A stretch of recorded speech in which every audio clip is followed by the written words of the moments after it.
এই যে বরের টিফিন তুলে দিচ্ছি, তো কিছু খেয়ে যাবে না বললো, তাই রুটি আর তরকারি করে দিচ্ছি, পরে অফিসে গিয়ে খাবে।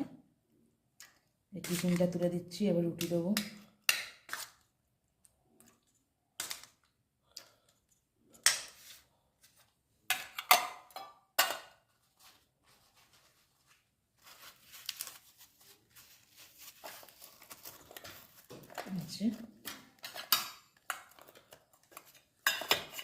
আর এই দেখুন, তো রুটি তরকারি তো দিয়ে দিয়েছি। আর এই দেখুন, রুটি তরকারির সঙ্গে সাথে একটু মিষ্টি না থাকলে হয় বলুন তো?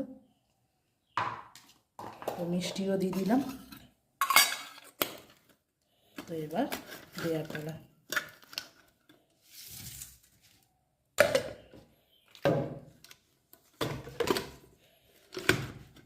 ব্যাস রেডি।